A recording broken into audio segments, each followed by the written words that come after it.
मेरे सभी दर्शकों, आपका बहुत बहुत स्वागत है आज फिर हमारे इस कार्यक्रम में। और जैसा आप जानते हैं कि हर बार हम आपको एक नई विधा से जोड़ने की कोशिश करते हैं, और ये हमारा सिलसिला बराबर चल रहा है। तो उसी में आज हम आपकी मुलाकात इंद्रनील मुखर्जी से करवा रहे हैं, जो कि बैंगलोर से हैं। आपका स्वागत है इंद्रनील जी। नमस्कार। ये डॉक्टर एडवर्ड बैच ने एक रेमेडी डिस्कवर करी थी जिसका नाम है बैच थेरेपी। यानी ये थेरेपी क्या है, इसके बारे में हम उन्हीं से जानेंगे।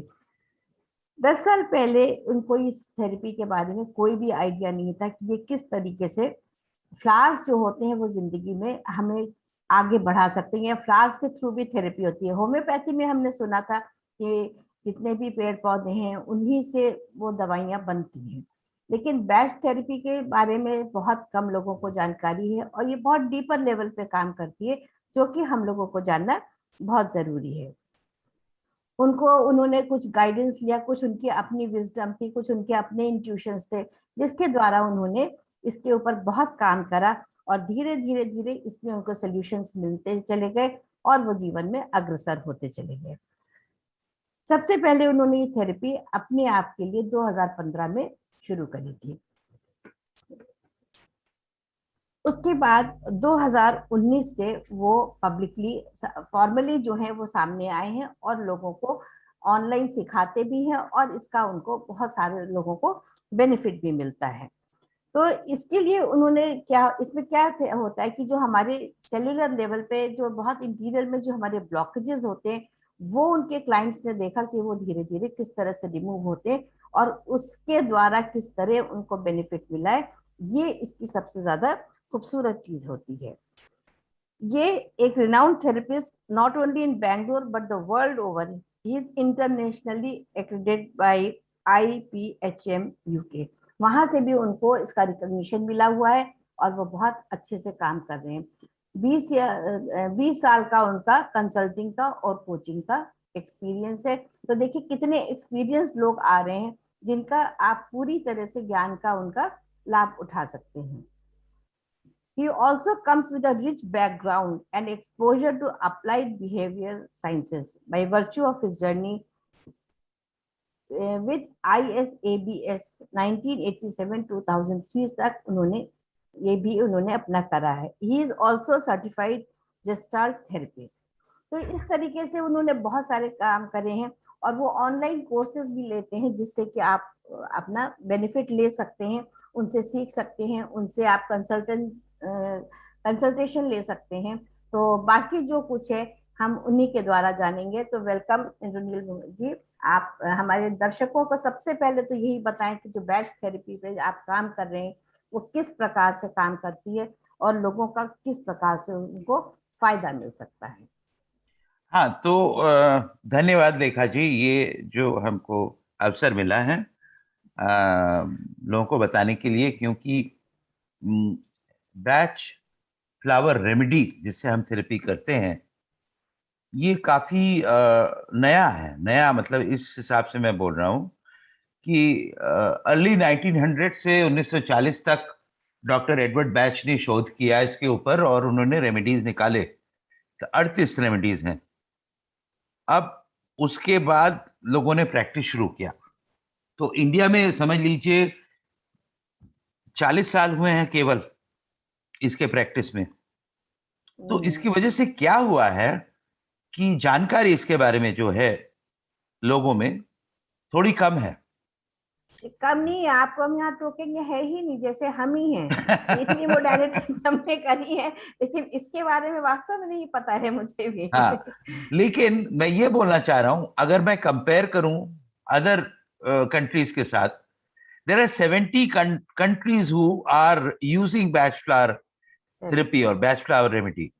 तो इस पार्ट ऑफ द वर्ल्ड में हम एशियन, जो साउथ ईस्ट एशियन या south Asian part of the world में इसका जो समझ है, इसका जो व्यवहार है वो थोड़ा कम है। अब कोई भी वजह हो, तो I think it's a great opportunity, और मैं चाहूंगा कि लोग जाने।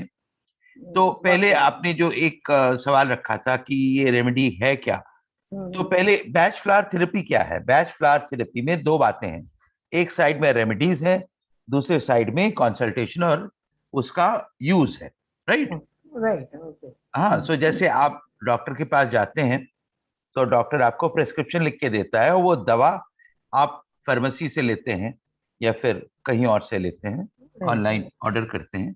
तो यहाँ दवा है और डॉक्टर का कंसल्टेशन और प्रैक्टिस भी है। जो प्रैक्टिस और कंसल्टेशन है उसको हम थेरेपी बोलते हैं, लेकिन चूंकि ये बैच फ्लावर से जुड़ा हुआ है, इसको हम बैच फ्लावर थेरेपी कहते हैं। तो यहाँ अब पर एक प्रश्न जो मेरे मन में आ रहा है, क्या आप फूलों से डायरेक्टली एक्सट्रैक्ट करके कुछ दवा बनती है, या आप हाँ, फ्लावर्स को डायरेक्टली यूज करते हैं? हाँ, आपको मैं इसके बारे में अब बता रहा हूँ। जी। तो इसका पहले मैं आई लाइक स्टोरी टेलिंग, सो मैं थोड़ा प्लीज प्लीज गो अहेड।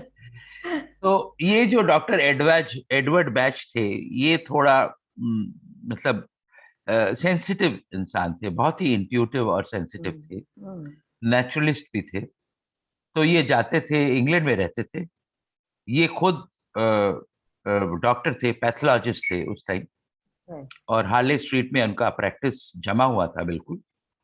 लेकिन वो कंट्री साइड में जाते थे टहलने। तो अक्सर क्या होता था, कंट्री साइड में जो ये बुशेस होती हैं, वाइल्ड श्रब्स होते हैं और ट्रीज होते हैं, उनके फूल जो होते हैं, वो फूल गिरे हुए मिलते थे तो वो उठाते थे। तो एक बार क्या हुआ, उन्होंने ऐसे एक फूल को लिया और ऐसे उसको सूंघा, या कुछ लोग बोलते हैं उसके ऊपर जो ओस का बूंद गिरा था वो उसने चखा उन्होंने। और उसके बाद उन्होंने नोटिस किया कि एक कुछ उनके जज्बाती जो जो वातावरण, जो उनका जो अंदरूनी वातावरण था, उसमें कुछ एक तब्दीली आई। तो वो थोड़ा सोचने लगे कि ये बात क्या है।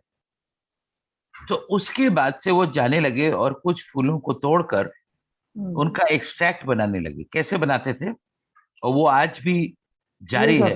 हाँ, बैच सेंटर में वो भी वही यूज किया जाता है, सन मेथड बोलते हैं उसको। तो फूलों को पानी में भिगो दिया जाता है, और ये मतलब बिल्कुल क्लियर सन, जिसमें क्लाउड बिल्कुल ना हो, ऐसी अवस्था में उसको पानी को रख दिया जाता है। और 24 घंटा रखने के बाद वो पानी को, उसका जो निर्जास होता है, उसको लेके उसमें अल्कोहल मिक्स किया जाता है प्रिजर्व करने के लिए। अल्कोहल भी क्या, ग्रेप ब्रांडी, ग्रेप सिर्फ। ये बहुत स्ट्रिक्ट कुछ रेगुलेशंस हैं। ऐसे उन्होंने करना शुरू किया, और देखें कि ऐसे 38 फूल हैं जो 38 टाइप के जज्बाती स्थिति को एड्रेस करते हैं। अब उसके बाद बहुत इमोशंस पे आपके काम करते हैं कि किस तरह का आपका इमोशंस पे काम करते हैं। राइट। और वो उनके लिए एक बहुत डिस्कवरी रहा, उन्होंने बहुत कुछ लिखा। ये बहुत मतलब दुखद बात है कि उन्होंने खुद अपना जो लिखा हुआ जो कुछ भी था पूरा जला दिया उन्होंने, क्योंकि आप समझ सकती हैं ये ऑल्टरनेटिव थेरेपी ऐसी चीज है कि लोग इस पे बहुत ज्यादा कन्विंस्ड नहीं होते हैं और इसके साथ प्रैक्टिस नहीं करते। बहुत लोग डरते हैं और डरते भी जो सामने लाता है उसको थ्रेट करते हैं। उन दिनों में तो और भी था, अभी तो चलिए लोगों का माइंड काफी ओपन हो गया है, लेकिन उन दिनों वो इतना प्रचलित नहीं था। तो उन्होंने कहा कि मैं अपना सब कुछ जला देता हूँ। बट कुछ उनके जो करीब के लोग थे, जैसे नोरा वीक्स, उन्होंने पूरा बहुत कुछ लिखा है, वो करीब से जानते थे। और भी कुछ लोगों ने लिखा है, बैच सेंटर ने बहुत कुछ उनके बारे में लिखा है, और उनके शोध के बारे में लिखा है, उनके रेमेडीज के बारे में। तो वहां से बात शुरू हुई, और वहां से बात शुरू होकर अब जो होम्योपैथ्स हैं, जो थेरेपिस्ट हैं, मेरे जैसे साइकोथेरेपिस्ट जो हैं, उन्होंने पर्टिकुलरली जर्मनी में बहुत काम शुरू हो गया इसका, कि हम इस फूल को देकर क्या किसी का मानसिक अवस्था का कोई चेंज कर सकते हैं कि नहीं, मानसिक संतुलन को वापस ला सकते हैं कि नहीं। और जो उन्होंने इम्पैक्ट देखा, उसका जो असर देखा उन लोगों ने, वो बहुत ही खूब था, बहुत ही खूब। हाँ, तो वहां से इसकी प्रचलन शुरू हुई। और यूरोप, अमेरिका, ये सब जगह में। अच्छा, डॉक्टर बैच ने एक और, उन्होंने तो 38 थेरेपियां बनाई थी, सॉरी रेमेडीज बनाई थे, रेमेडीज। और एक और उन्होंने मिक्स बनाया था 5 रेमेडीज का। ओके। उसको उन्होंने नाम दिया था क्राइसिस रेमेडी। क्राइसिस जो, रेमेडी। ओके। हाँ, बाद में उसका नाम हुआ रेस्क्यू रेमेडी। ओके, बहुत और सुंदर नाम है। उसकी, हाँ जी, इतना प्रचलन हुआ उसका कि आपको मैं बताऊं, आज भी आप वेस्टर्न वर्ल्ड में कोई भी सेलिब्रिटी के पास अगर चले जाएं और उनका पॉकेट टटोलें, तो आपको अच्छा, तो रेस्क्यू रेमेडी का बॉटल मिलेगा। Oh my God. हाँ, तो ये ये है। हिंदुस्तान में क्यों नहीं प्रचलन हो रहा है इसका? अब हिंदुस्तान में प्रचलन इसलिए नहीं हो रहा है कि हिंदुस्तान हिंदुस्तान है। हिंदुस्तान हिंदुस्तान है। अब इतने सारे स्टेट्स हैं, इतने सारे ख्यालात हैं, इतने सारे सोच है, और इसमें अहंकारी भी बहुत है। मैं बात बहुत, साफ कह मैं रहे थोड़ा हैं। मुंह फट हूं। नहीं नहीं, बिल्कुल। तो क्या करते हैं लोग, अपना अपना तरीका वो सामने रख के बोलते ऐसे इसको प्रैक्टिस किया जाए या फिर ऐसे इसको प्रैक्टिस किया जाए।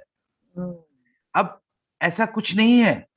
पहली बात, डॉक्टर बैच ने कोई रूल रखा ही नहीं। उन्होंने कहा 38 रेमेडियां हैं, एक हमारे पास रेस्क्यू रेमेडी है, और ये मानसिक अवस्था या जज्बाती अवस्था के लिए ये 38 रेमेडी यूज किए जाते हैं। अच्छा, फिर बाद में पता चला कि इनको हम मिक्स करके करीब 4 मिलियन मिक्सेस या कॉम्पोजिट्स बना सकते हैं। इंटीग्रेशन हाँ, तो सबसे बड़ी चीज है। हाँ, और वही खूबी है ये कि खूबी है कौन सा इसकी। किसके साथ हम मिक्स होगा। ये जैसे संगीत जैसा है, समझ लीजिए कि कुछ वर्जित स्वर होते हैं, कुछ संवादी होता है, कुछ वादी होता है, तो इसमें भी वैसे ही है।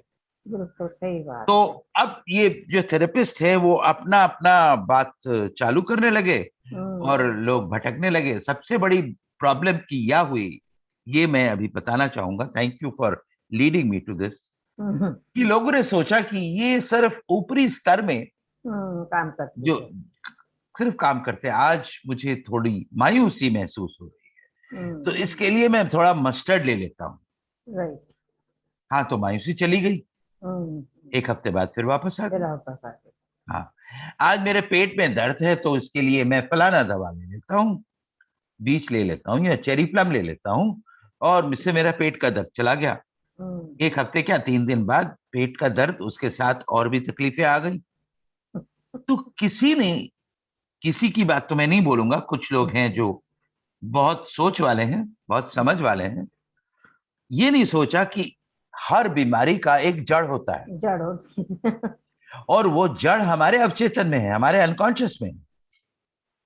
मजे की बात यह है कि मेरे अपने प्रैक्टिस में मैंने जो ढूंढ के निकाला कि ये बैच फ्लावर रेमेडीज हमारे जो अवचेतन में जो ब्लॉक्स हैं, जिनको हम कंडीशनिंग बोलते हैं या लिमिटिंग बिलीफ्स बोलते हैं, इसको बिल्कुल डिसॉल्व कर देता है। क्योंकि दीज आर वाइब्रेशनल रेमेडीज, जिसमें कुछ नहीं है। ये अगर आप बॉटल खरीदें दुकान से, इसमें आपको पानी और अल्कोहल, इसका अगर केमिकल टेस्ट करें तो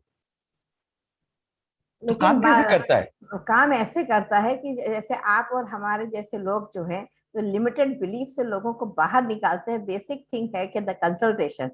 हाँ, तो आपने तो जैसे रेकी किया है, आपको मालूम है कि everything in this world is about vibration. Einstein ने भी कहा था, राइट? आइंस्टाइन ने भी कहा। हाँ, तो हमारा जो वाइब्रेशनल जो रेंज है, फ्रीक्वेंसी रेंज, ये करीबन 20 हर्ट्ज से लेकर 700 हर्ट्ज तक है। जब हमारी इमोशंस नेगेटिव होती हैं, तब हमारा वाइब्रेशन कम होता जाता है। आप ये, इसके साथ में कुछ और भी जोड़ रहा हूं, देखिए आप थोड़ा नोटिस करिए। कोरोना वायरस, उसकी भी वाइब्रेशन की बातचीत हुई है लोगों ने। हाँ, बिल्कुल। जब हमारी वाइब्रेशन कम होती है, वो हमारे अंदर आके घर बनाता है, अटैक करता है, और आपका वीक हो जाता है। वेरी बिल्कुल सिंपल, बिल्कुल। अगर इसी वाइब्रेशन को हम थोड़ा और बढ़ा दें, बढ़ा लें तो नहीं और अटैक जब करता है। मेरे इमोशंस पॉजिटिव होते हैं, तो वाइब्रेशन हमारा आपसे आप बढ़ता है। बहुत सुंदर। लेकिन अगर हम नहीं बढ़ा पा रहे हैं, जैसे आप समझ लीजिए हम कोई एक सिचुएशन में है जिसके वजह से हम नहीं बढ़ा पा रहे हैं, तो हमने उसके लिए जो पर्टिकुलर रेमेडी है उसको लिया, और वहां से हमारा जो नेगेटिव स्टेट है, ये डॉक्टर बैच ने कहा है, it dissolves like Snowflake in sunshine. Wow, what a beautiful वो स्टेटमेंट। बिल्कुल गल के पिघल के निकल जाता है, बहुत और सुंदर जो स्टेटमेंट। आता है वो हमारे अंदर एक सद्भावना आती है, करेज आता है, प्रेम, ग्रेटफुलनेस, ग्रेटिट्यूड, फॉरगिवनेस, ग्रेटिट्यूड, या बिल्कुल ग्रेटिट्यूड। ग्रेटिट्यूड इज द तो वे ऑफ सेइंग। 700 से ऊपर भी उसका हर्ट्स है। बिल्कुल बिल्कुल। बिल्कुल ऊंचर, बिल्कुल जो टॉप में है एनलाइटनमेंट। तो मैं ये बोलना चाह रहा हूं कि इसके जरिए हम यहां से यहां ऐसे उठते जाते हैं। और मैं तो जो सुनने वाले उनको बोलूंगा, इसको वे ऑफ लाइफ बनाइए आप।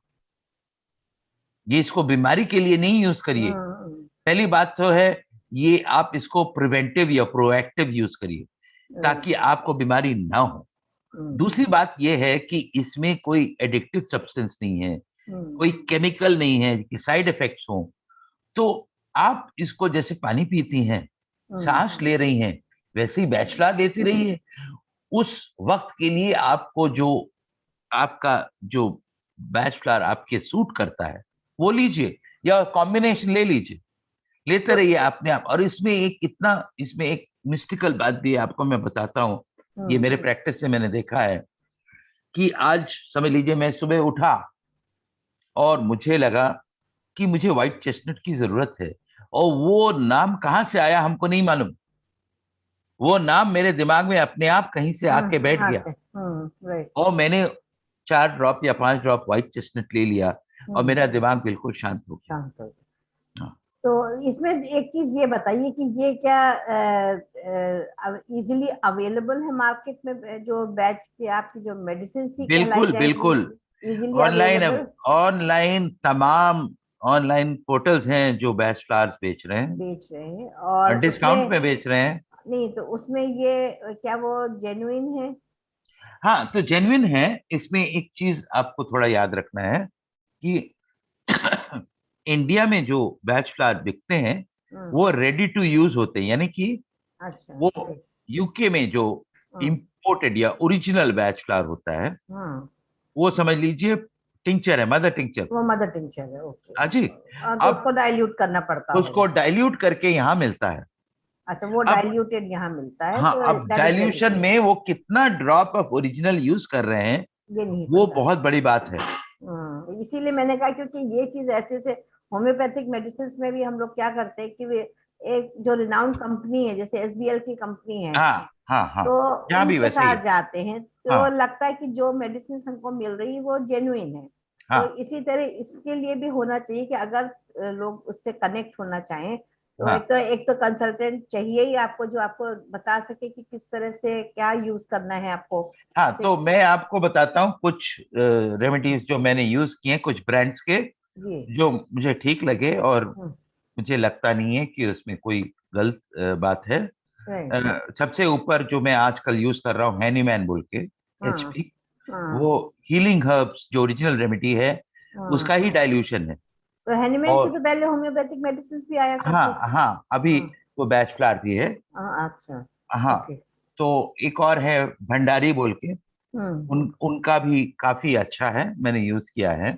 ओके सेंट जॉर्जेस बोल के हैं, यही बैंगलोर के पास उनका मैन्युफैक्चरिंग है, मैंगलोर में। ओके बहुत ओके। अच्छा है।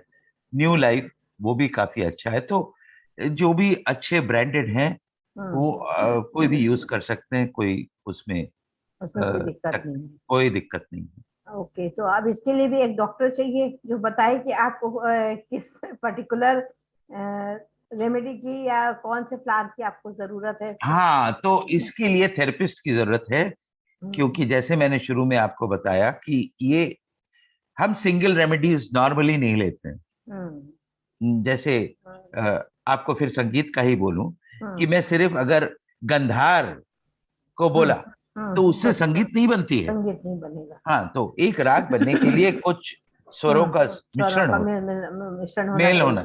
बिल्कुल। तो जो थेरेपिस्ट है वो उसका मानसिक अवस्था देखकर ऐसा ही एक राग बनाता है, और बना के उसको बताता है भैया इनको मिक्स करो, नहीं तो मिक्स करके वो दे देता है। ये भी होता है, हम अक्सर दे देते हैं, और फिर वो उसको लेते रहते हैं, और क्या। तो जैसे आपने शुरू में बात बताई जैसे स्ट्रेस के लिए है, आजकल तो जो सबसे बड़ी प्रॉब्लम है डायबिटीज, एंजाइटी और डिप्रेशन, हाई ब्लड प्रेशर, यही सारी बीमारियां जो कॉमन आजकल, जो क्या कहते हैं उसको कि राज रोग हैं ये तो सारे। लाइफस्टाइल डिजीजेस बोला जाता है इनको, हम लोग इनको राज रोग कहते हैं, राज लेकिन रोग। हाँ राज हाँ रोग है क्योंकि हाँ। हमें आलस से भरी हमारी जिंदगी है। वैसे तो आलस नहीं है, भाग दौड़ बहुत है, लेकिन अपने लिए समय लोगों के पास नहीं है। बिल्कुल नहीं है, बिल्कुल नहीं है। हाँ, हाँ तो उसमें आप जैसे एक दो चीजों में बताइए कि क्या आप सजेस्ट करते हैं, हाँ, तो इस तरह देखिए, से पहले करेंगे। आपने ये स्ट्रेस बोला, ये बहुत अच्छी बात मैं आपको बताता हूँ। हम्म। डॉक्टर एडवर्ड बैच, जब उन्होंने रेमेडीज निकाले, उन्होंने रेमेडीज को 7 भागों में ब्रेक किया। हम्म। उनमें से ये 7 भाग जो थे, वो कोई भी डिजीज के नाम से उन्होंने नहीं हम्म। बनाया। ठीक है। जैसे अनसर्टेनिटी के लिए है, ओके। और पावरलेसनेस के लिए है, लैक ऑफ कॉन्फिडेंस के लिए है। राइट। तो इस टाइप से बोलते थे। तो हमारे डिक्शनरी में एंजाइटी बोल के कोई चीज नहीं होती। नहीं होती थी, पहले नहीं हमारे होती थी। डिक्शनरी में स्ट्रेस स्ट्रेस के स्ट्रेस। 23 स्ट्रेसर्स हैं। हम्म। तो हम पेशेंट से पूछते हैं, भैया इसको डिस्क्राइब करो, हम्म। एंजाइटी हो रही है हम्म। या स्ट्रेस हो रहा है। आप मानेंगे नहीं, डिप्रेशन के लिए 8 रेमेडीज है। 8 टाइप ऑफ डिप्रेशन के लिए 8 रेमेडीज हो सकती बिल्कुल होंगी, क्योंकि हर एक का डिप्रेशन, हर एक का है। अलग जो है। स्टेटस सबका अलग है, सबकी तो हम, circumstances, environment, everything is different. हाँ, तो वहां पे हम थोड़ा साइकेट्री से अलग हो जाते हैं, और सिंपल भी बना देते हैं कि पेशेंट भटक ना जाए। वो आके बोलता है, सर हमें क्लिनिकल डिप्रेशन है। अब हमारे डिक्शनरी में क्लिनिकल डिप्रेशन नामक कोई चीज ही कोई नहीं है। चीज नहीं है। नहीं, हम बोलते हैं आप इसको डिस्क्राइब करो ना, क्या होता है। हम्म। और फिर पूछते हैं क्यों होता है, क्या ट्रिगर है, ये कब हम्म। से शुरू हुआ, ये सब हम्म। पूछते हैं। और वहां से रेमेडी का नाम निकल आता है। निकल आता है, ऐसे पूछते पूछते करीब आधा घंटा से 1 घंटा तक तो लगता पूछना ही है। पड़ता, राइट, और व्हाट एंड मेरे व्हाई। पास, मैंने एक स्ट्रक्चर इनोवेट किया है हम्म। जिससे लोगों का वक्त ज्यादा जाया ना हो। हम्म। तो 45 मिनट्स टू 1 आवर में कंसल्टेशन खत्म हो जाता है। राइट। और उसके बाद हम उसको समेटते हैं कि ये बातें बताई हैं, हम्म। ये हाउ बताया। हाउ मतलब हाँ। उस हाँ। 3 चीजें होती हैं। Hmm. How am I feeling, how am I thinking, and how am I behaving. Hmm. अब इसके नीचे अब हम जाते हैं गहराई में, why. Why and then what. अरे उसमें बहुत मजा आता है। आई उसमें कैन ये, इमेजिन। लेखा जी, सबसे बड़ी मजेदार बात है कि अब हम इंसान हैं। आप मुझसे पूछिए कि ये ऐसा क्यों हुआ। मैंने कहा वो बरसात का मौसम था तो मुझे जुकाम हो गया। फिर मैं पूछता हूँ, नहीं नहीं, बरसात की बात नहीं हो रही है, आपके अंदर वो कौन सी बात थी जिसकी वजह से ये हुआ। जुकाम होता है। हाँ, तो वो फिर लेकिन सोच में, लेकिन लोग ये नहीं समझ पाते ना, तो सीधे बरसात को ब्लेम करके छुट्टी में आ बरसात, जाते हैं ना। ये हमारी आदत है। ये हमारी हम आदत है। हम इंसान बहुत नादान भी तो है ना। तो इसीलिए नादानगी से हमारी ये बात होती है। तो थेरेपिस्ट का काम है कि उसको नादानगी से निकाल के थोड़ा उसको और सचेतन बनाना, कि हमारे अंदर ही कोई बात थी जिसकी वजह से ये हुआ। जुकाम। अभी समझ लीजिए, अभी किसी ने अभी थोड़ी देर पहले हमसे बात की कि हमको आयजमा हुआ है, हम्म। और ये मैं यहाँ रहती थी और यहाँ पे मेरे पोलन से शुरू हम्म। हुआ, फलाना ढुका। और मैंने एक सवाल पूछा, आपको कोई चीज से डर लगता है? हम्म। चुप हो गई। हम्म। हाँ, डर तो बहुत लगता है, क्या चीज से डर लगता है? फिर वो शुरू हो गई। हम्म। तो मैंने एंड में बताया, आपके आजमा का कारण तो ये है, ये है। पोलन। लो- वो तो हम इसको वो प्री ट्रिगर करता है, डिस्पोजिशन बोलते हैं, वो तो ट्रिगर कर देता है ट्रिगर है उसको। वो। वो तो उस ट्रिगर है। उसको क्यों हम दोष दे रहे तो हैं? क्यों तो, लेकिन एक्सटर्नल वर्ड को ब्लेम करना सबसे आसान होता है ना, अपने को हाँ कौन हाँ। ब्लेम कर सकता है। तो ये एक थेरेपिस्ट का बहुत, ये एक बहुत अहम पार्ट कंसल्टेशन में होता है, बहुत लोग कर नहीं पाते हैं। अरे सबसे बड़ी बात क्या ब्लेम करते हैं मालूम? पास्ट को। पास्ट मेरे को। माता ऐसे थे, मेरे पिता ऐसे थे, मेरी बहन ऐसी थी, मेरे भाई ऐसे थे, और उनके वजह से मेरा ये आज ये हाल है। आज के हाल है। और ना माता है, ना पिता है, ना भाई है, ना बहन है। अब मैं उन्हें ट्रीट करूं कि इस पेशेंट को ट्रीट करूं? मैं बोलता हूं, अब बताइए मैं किसे ट्रीट इसको करूं। ठीक करो। वाइफ आती है, बोलते मेरे हस्बैंड के लिए हुआ है। हस्बैंड आती है, बोलती मेरे वाइफ के लिए हुआ है। हमने कहा अच्छा ठीक है, तो पहले उनका ट्रीटमेंट कर दे। नहीं नहीं नहीं, पहले मेरा मेरा मेरा ट्रीटमेंट करिए। ट्रीटमेंट करिए। तो बताइए फिर आप में वो क्या बात है, वो क्या खूबी है जिसकी वजह से ये हो रहा है। तो आपकी सहायता मैं भी कर रही हूँ, मैं सेल्फ इंट्रोस्पेक्शन की क्लासेस लेती हूँ। और उसमें लोगों को इतना कुरेदते कि तब लोगों को कारण समझ में आ जाता है कि हर चीज का कारण मैं स्वयं हूँ।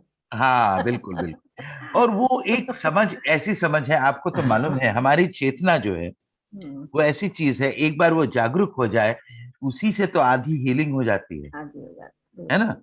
तो मैं कोशिश करता हूँ, बिकॉज मैं साइकोथेरेपिस्ट भी हूँ, हम्म, कि एक कंसल्टेशन में उसकी चेतना को भी मैं जागरूक कर पाऊँ। हम्म, और बहुत फिर उसके सही। बाद तो रेमेडी है ही है। तो वो कॉम्बिनेशन इज हाँ, ब्यूटीफुल। बहुत आसानी से आगे बढ़ते हैं वो। बहुत सुंदर बात आप बता रहे हैं कि मतलब दर्शकों, आपको आशा है बिल्कुल समझ में आ रहा होगा कि हर चीज का जो कारण है वो हम स्वयं होते हैं, लेकिन हम उस हर चीज को हम बाहर खोजने की कोशिश करते हैं, दूसरों को दोष देते हैं, और पास्ट और फ्यूचर की बात करके जो अपना प्रेजेंट है जहाँ पर हमको बिल्कुल स्वस्थ होना चाहिए वहां से बहुत दूर होते हैं। तो इस चीज को समझिए, और बहुत ही सुंदर शब्दों में, और इतना देखिए मुस्कुरा के एक थेरेपिस्ट आपके सामने बैठे हैं जो आपको बिल्कुल जीवंत कर रहे हैं। ये सबसे बड़ी आज की खूबी है आपकी इंद्रनील जी। यस। तो फिर स्ट्रेस के लिए तो आपने बताया, अब ये जो और प्रॉब्लम्स है वो भी प्रॉब्लम तो सारी यहीं से निकल रही है। हाँ, सब जितनी फाइल। हमारी शारीरिक प्रॉब्लम्स भी हैं, हम्म। अ, करीब 200-250 प्रॉब्लम मैंने लिस्ट किए हैं जो बिल्कुल हाँ। साइकोसोमैटिक हैं, हम्म। और उनका 100% हीलिंग। आजकल जैसे एक पॉपुलर प्रॉब्लम है लोगों का, IBS, hmm. Irritable bowel syndrome. Hmm. अब कोई सोचता ही नहीं है कि इरिटेबल ये बाउल का कोई किस्सा नहीं है, ये हमारे अंदर जो एंजाइटी है उसी से एंजाइटी शुरू हुआ से, था। बिल्कुल बिल्कुल। एंजाइटी को हील करते हैं, धीरे धीरे आईबीएस हील हो जाता है। तो इसके लिए फिर आप मतलब रेमेडी, ये कंसल्टेशन का, आप दवा तो बता ही रहे हैं, दो चार दवाइयों के नाम हम लोग को भी बताइए, हाँ, तो दर्शक भी एंजाइटी जाने। के लिए आपको बताता हूँ, एंजाइटी की बात हुई हाँ। तो दर्शक आप लिखिए, कोई भी एंजाइटी आपको हो। मैं असल में क्या है ना कि बैच फ्लावर में जैसे अंग्रेजी दवा में है कि फला चीज के लिए फला दवा है, आप जाके ले सकते हैं। बैच हम्म। फ्लावर में ऐसा नहीं होता है, ये इंडिविजुअल के बेसिस पे होता है। तो मैं एक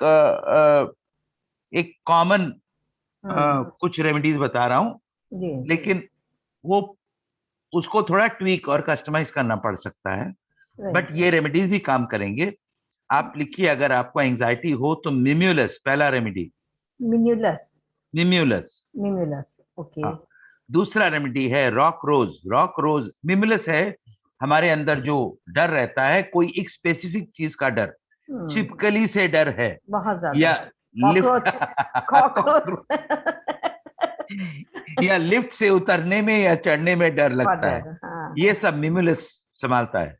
ओके। अच्छा, दूसरा है रॉक रोज जो पैनिक संभालता है, सिर्फ ओके। डर नहीं। हाँ, पैनिक कोई भी बहुत होता है, कोई एग्जैक्टली। डरावनी बात हो तो मैं वो डर का लेवल इस हद तक बढ़ जाता है कि मैं पैनिक करना शुरू करता हूँ। सांप का नाम ले लीजिए।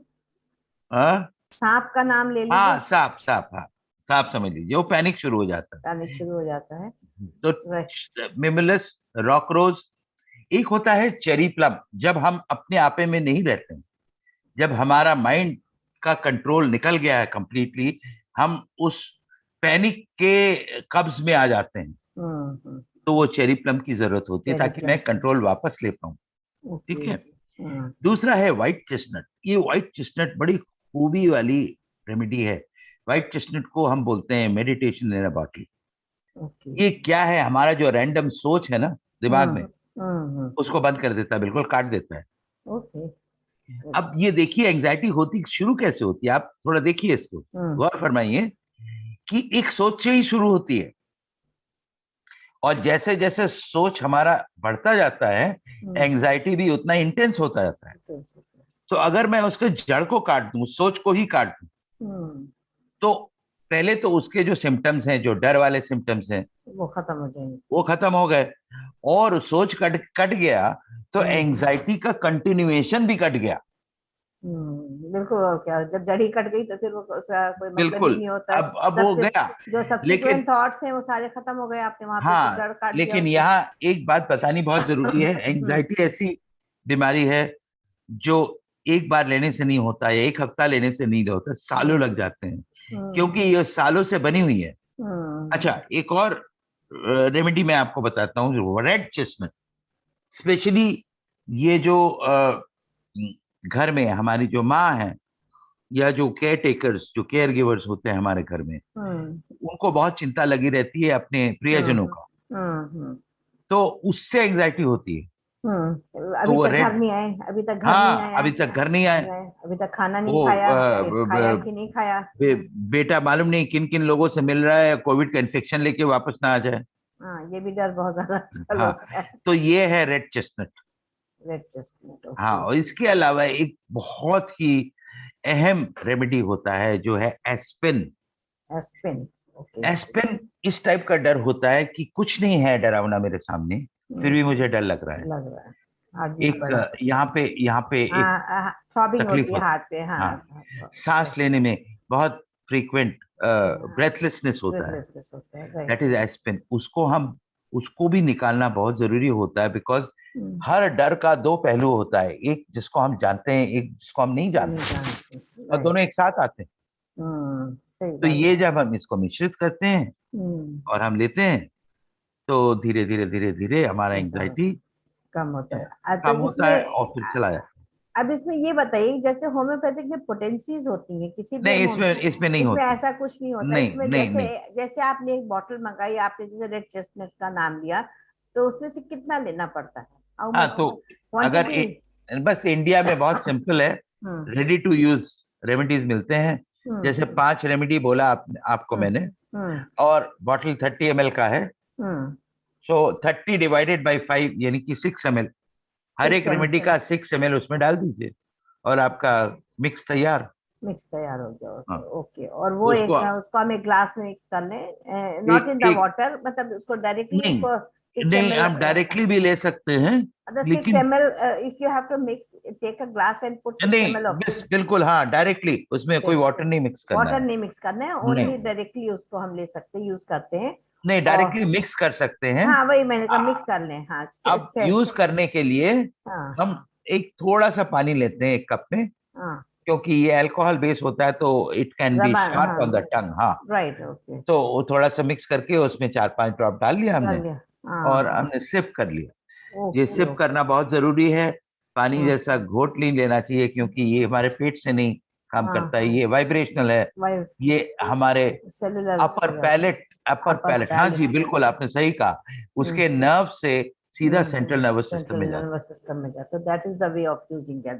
तो ये एब्सोल्युटली। बहुत ही सुंदर आपने बात बताई। देखिए दर्शकों, इतनी जानकारी हम लोगों को नहीं थी। हमें लगता था कि हमें तो, बल्कि मुझे भी ऐसा लगता था कि शायद फूलों को डायरेक्टली कुछ अपने पास रख के, उसको सूंघ के, उसका एक्सट्रैक्ट निकाल के, उसको हम गुलाब के फूल को पास में रखेंगे तो उससे अच्छा कुछ। लेखा जी, मैं सॉरी आपको इंटरप्ट कर रहा हूँ। जी। इत्तेफाकन अभी क्या हुआ मेरे घर में, हम्म हर हफ्ता कुछ फूल हम डिलीवरी कराते हैं, हम्म तो एक फूल है उसका नाम है इम्पेटियंस। हम्म अब वो गुच्छा देके चला गया, हमको नहीं हम्म मालूम। हम्म मैं नेक्स्ट दिन सुबह उठा तो देखा कि बहुत शांत सब कुछ लग रहा है, कोई जल्दबाजी नहीं है, हम्म सब कुछ अपनी जगह पे लग रहा है, सब ठीक है। हमने कहा ऐसा तो कुछ नहीं होना चाहिए, मैंने कोई रेमेडी तो नहीं लिया है। हम्म पता चला इम्पेटियंस भी एक रेमेडी है, और वो रात में, सारा रात में सोया, हम्म और वो इम्पेटियंस की खुशबू और उसका जो एनर्जी मेरे अंदर जाता रहा, उसने आपको पूरी तरह से शांत कर दिया। शांत, बिल्कुल शांत। तो घर वाले बहुत प्रसन्न हुए होंगे कि सुबह अरे इतनी बिल्कुल जो प्रसन्न, वो पूछे कि क्या हो रहा है, कि ऐसे आज तो क्या तुम है। थे नहीं। ऐसे वो ऐसे तो प्रसन्न नहीं, वो चिंतित हो गए कि सब ठीक तो है ना। आप तो ऐसे ना थे, फिर आप ऐसे अचानक कैसे हो ऐसे कैसे गए? हो गए, हाँ बिल्कुल। बहुत सुंदर बात आपने कही। यानी तो दर्शकों, एक और नया नाम आपने सुना, ये आप भी अपने फ्लावर वाले से कहिए कि रोज आपके घर पहुंचा दे, तो शायद आपके भी घर में उतनी शांति हो जाए जितनी सुनील जी के घर में हुई थी। हाँ, that's a beautiful thing. But यानी क्या कि है कि ये ज्यादातर जो फूल है ये सब इंग्लैंड में ही होते हैं, हाँ, बट आजकल इंडिया में जैसे चेरी प्लम इंडिया में हमें दिखने लगा है, रेड चेस्टनट दिखता है, और चेस्टनट बर्ड दिखता है, तो इंडिया लेकिन में भी। वो तो ठीक है, लेकिन अब आप मुझे देसी फूलों के बारे में बताइए जो हमारे कंट्री में होते हैं, वो हमारी हेल्प तो कैसे कर सकते उसका हमने कोई शोध नहीं किया है, हैं। और हम मैं आपसे रिक्वेस्ट करेंगे कि आप प्लीज, जो कॉमन फ्लावर्स जैसे सदाबहार के लिए कहते हैं कि ये फूल बहुत अच्छा होता है फॉर द डायबिटीज, सुंदर कैसे यूज होता है? नहीं, अब वहां पे देखिए वो केमिकल जो है वो काम करता है, लेकिन यहाँ पे वाइब्रेशन काम कर रहा है। अब ये एक अलग ही फील्ड है जहाँ पे उसके वाइब्रेशन को लेकर शोध किया जाए। जैसे हाइबिस्कस का वाइब्रेशन है, इंडिया में हाइबिस्कस बहुत होता बहुत है। ज्यादा होता है, मेरे यहाँ भी लगे हुए हैं बहुत सारे। हाँ, तो मैं उसको तो कैसे यूज कुछ कर तो होगा। सकती हूँ? तो हाँ। इंडियन फ्लावर्स को लेके कुछ एक्सपेरिमेंट मैंने सुना है कि साउथ इंडिया में हो रहा है। हम्म, बट अगर ऐसे देखिए, आप ऑस्ट्रेलियन बुश फ्लावर भी बोलते हैं, ऑस्ट्रेलिया में है। हम्म, जी, लेकिन जितना ऑथेंटिक ये 38 बैच फ्लावर्स ने, अभी हम्म, भी उनकी ऑथेंटिसिटी एस्टेब्लिश नहीं हुई है। तो हम्म, मैं तो थेरेपिस्ट हूँ, राइट। और मुझे अगर हील करना है, मैं ऑथेंटिक रेमेडीज के साथ ही हील करूंगा। नहीं नहीं, वो बिल्कुल सही बात है आपकी, हाँ, करना भी उसी से चाहिए। लेकिन बिल्कुल। हमने तो शोध के लिए आपको एक विषय दे दिया है कि कम से कम नहीं, आप करें, और कुछ मैं मैं भी शोधकार नहीं हूँ। मैं लोगों की सेवा के लिए आया हूँ, और जिसको सेवा चाहिए वो मेरे पास आए। बिल्कुल। और और आप जो, अपना नंबर जल्दी से लोगों को बता दीजिए हाँ, इसके बहुत पहले। सिंपल नंबर है, 9611 8611 32। वाह, इससे फिर बोल रहा से हूँ, 9611 9611। 8611 वाह, 32। बस। बहुत बहुत ही सिंपल नंबर है। और दर्शकों, आशा है कि आपको ये नंबर याद भी हो गया होगा, और जब भी आपको कंसल्टेशन लेना हो, आप फौरन इस नंबर पर डायल करें। आपको सीखना है बैच थेरेपी, उसके लिए भी आप इंद्रनील जी को कांटेक्ट करें। और मुझे लगता है शायद मुझे भी सीखने की जरूरत उनसे पड़ेगी, तो मैं भी अरे, उनको कांटेक्ट करूंगी कि आप मुझे भी कुछ सिखाएं, तो जिससे मैं भी आपके साथ लोगों की मिलकर सेवा कर सकूं। तो बहुत बहुत धन्यवाद, बहुत बढ़िया कार्यक्रम रहा। रेखा और जी, बहुत अच्छा लगा आपसे बातचीत करके। ये तो मुझे भी लग ही नहीं रहा है कि कुछ इंटरव्यू चल रहा है, लग रहा है हम बैठे बातचीत कर रहे हैं, और मैं यही, चाय भी पी रहा हूँ, और मजा आ रहा है। देखिए ऐसा लग रहा है ना कि बिल्कुल आप स्टूडियो में बैठे हुए हैं और हम पूरा आनंद ले रहे हैं, और उतना ही पूरा आनंद ले आनंद रहे हमारे हैं। दर्शक लेंगे। और कोशिश करेंगे, मैं आपको फिर से बुलाएंगे जब आपके पास नई चीज कुछ आप तैयार कर लीजिए हमको बताने के लिए, हम पुनः आपको अपने इस चैनल पे बुलाएंगे। तो हाँ, दर्शकों, आपको मैं बता रहा हूँ, एक जो हमारा कार्यक्रम अभी मैंने शुरू किया है, और जिसके बारे में बताना चाहूंगा कि जी, ये जो राज रोग है, ये हाँ, बैच फ्लावर से हम कैसे ठीक कर सकते हैं। बिल्कुल। तो ऐसे 4 राज रोग हमने आइडेंटिफाई किए हैं, हम्म, जो मैंने पहले हील किया है, और अब इसको प्रोग्राम के हिसाब से लोग को ऑफर कर रहा हूँ। और इसके बिल्कुल, बारे में जब आप हम मिलेंगे दोबारा मिलते दोबारा, हैं हम और बात करेंगे इसके बारे बिल्कुल दोबारा बात करते हैं। तो दर्शकों, सबसे पहले इस चैनल को लाइक करें, शेयर करें, सब्सक्राइब करें, और जिससे आपको हर नोटिफिकेशन मिलता रहे, और जितने भी हमारे गुणीजन आ रहे हैं उनसे आपका संपर्क बना रहे। तो बहुत बहुत धन्यवाद आपका। और इंद्रनील जी, आपका बहुत बहुत धन्यवाद हमारे इस कार्यक्रम पे आने के लिए। में। थैंक यू लेखा जी, सो मच। आपका भी बहुत बहुत धन्यवाद, बहुत आनंद मिला आपके साथ बातचीत करके, और I look forward to more such meaningful Yes, conversation. definitely, definitely we are going to meet again. So thank you so much. Thank you.